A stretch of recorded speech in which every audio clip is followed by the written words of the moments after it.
Today is a pretty busy day at the farm here. We're gonna start chopping alfalfa tomorrow. So my sister Alina's out in the swather right now, swathing the alfalfa. So we're getting everything ready to go for tomorrow. And we also have a floor groover out here today. That's his truck. He's in the main cow barn, grooving all of the alleys in the barn. Now having cow slip in the barn is pretty bad, and we thought our floors would be grippy enough. There's no slots or nothing in there. It's just broomed concrete. And we thought with the sand, it would be good enough. The sand particles usually make it pretty grippy, but it's starting to get a little bit slippery after about 1.5 years of the cows being in this barn.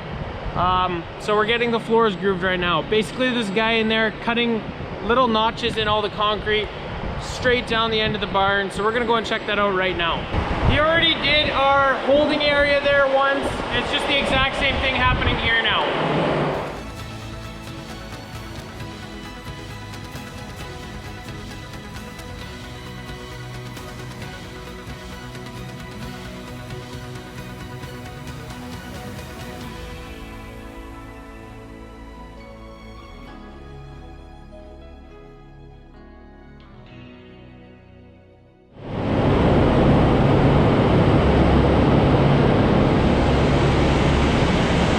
So he's on this side of the barn right now, grooving up the floor. He's got a jerry can for fuel.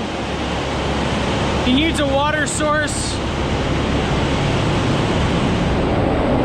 So he's just hooked up right here, and this hose goes all the way to where he is there.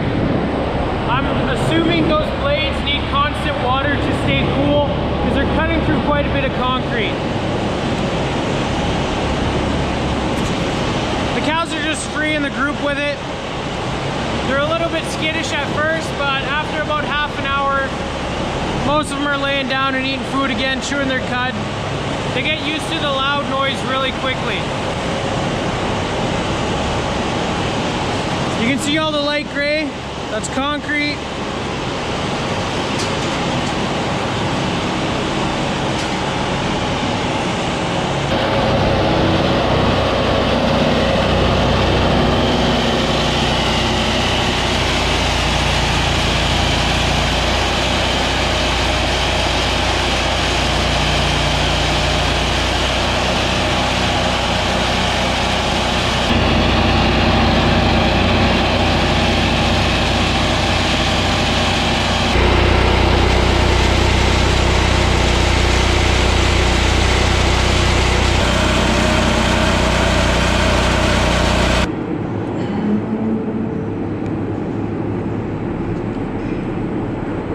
You guys could see underneath that thing there, I tried to get a picture of the blades that are cutting into this concrete. Our barn here is probably going to be around 16,000 square feet of alley that needs to be grooved. And he said if he doesn't hit any steel, any rebar, or if there's no metal or anything in the concrete, he can usually do about 30,000 square feet. So 2 of our barns basically, before he needs to go and replace the blades underneath this thing, which is actually pretty impressive. So he's just riding the curb here so that he can get a nice straight line to the back. And then he's got some guidance wheels on here and can make sure it keeps going nice and straight down the entire barn.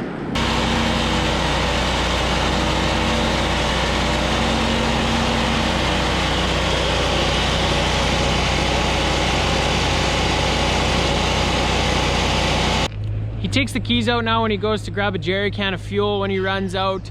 Because he was telling me he was at a farm there, and he went to grab a jerry can from his truck, and when he came back to his groover there, the keys were out, and then he was like, oh, where the heck are my keys? And he's looking, and he's seen this cow in the barn with the red tag on the keys there, and so that girl pulled the keys out of his machine, and he chased her down. She dropped them on the ground, and he got them. But those cows are so curious, and they want to lick and smell, try taste everything in the barn. So these grooves will be in this barn for the entire life of the barn, and the cows will always have something for their hoofs to kind of hook into, and they'll always have grippier floors because of these grooves.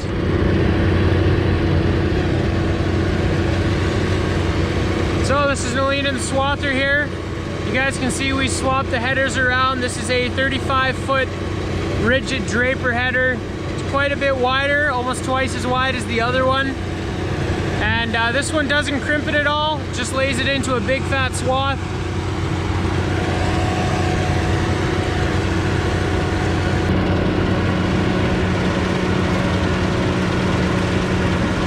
So it's got two belts, chops the alfalfa, brings it to the middle.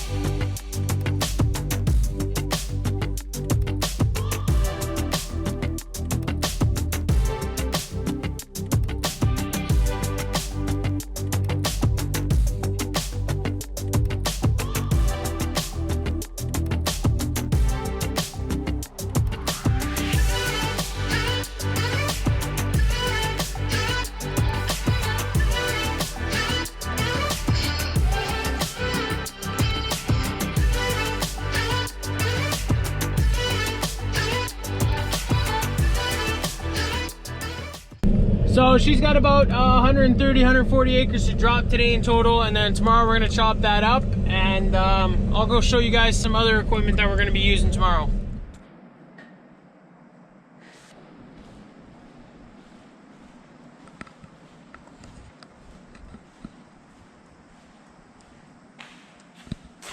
We got front duals in the case loader here.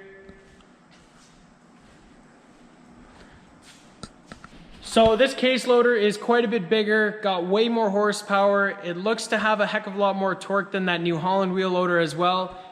I think the New Holland has about 130, 140 horsepower, and this thing's got just below 200, so it's quite a bit stronger, and that's probably why.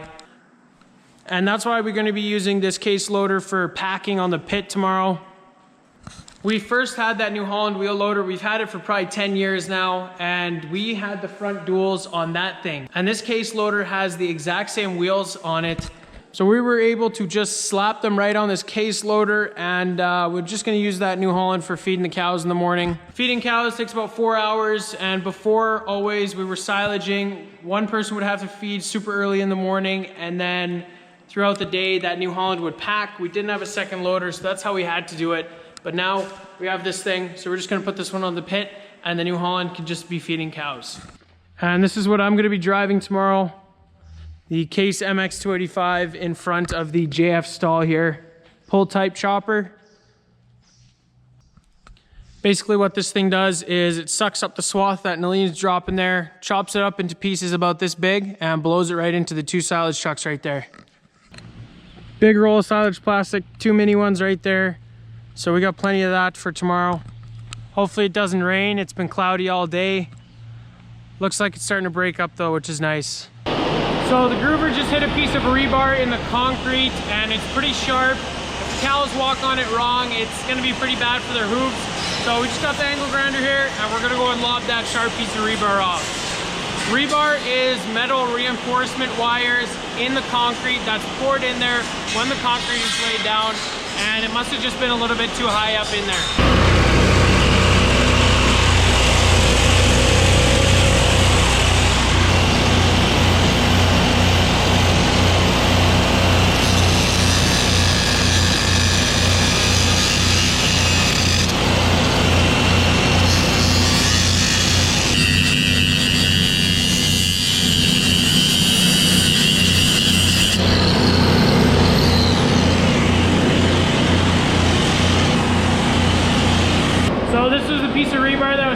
Out of that concrete, and it was pretty sharp on the edge here, and that's why we had to go out and cut it out right away. And you can see this is supposed to be perfectly round, but his grooving machine there just shaved this entire half side off of this piece of rebar. Must have been sparking pretty hard. Hopped into the MX285 here in the evening. All of the alfalfa is dropped, and hopefully tomorrow morning we can chop it. But tonight they're saying we might have some thunder showers. So we just want to quickly go out there, take a moisture sample before it had any rain, and then we know where it was at. So that's what I'm doing right now. I'm just gonna blast it onto the ground just a little bit, and then we'll take a moisture sample.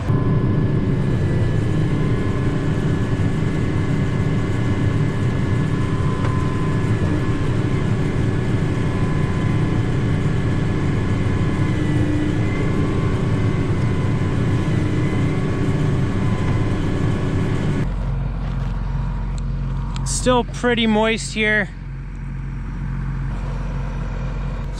First silage of 2020, smells pretty good. This is the leftover stuff that we just chopped. So what we do is we take that cup, we put it on the scale, and then we zero it, and we put 100 grams of the silage into that cup, and then we put it on here, and we dry out all the moisture, and whatever you're left with is your dry matter, and then the stuff that's not in there anymore. So say you have 40 grams left when you put it on there, that means that 60% moisture.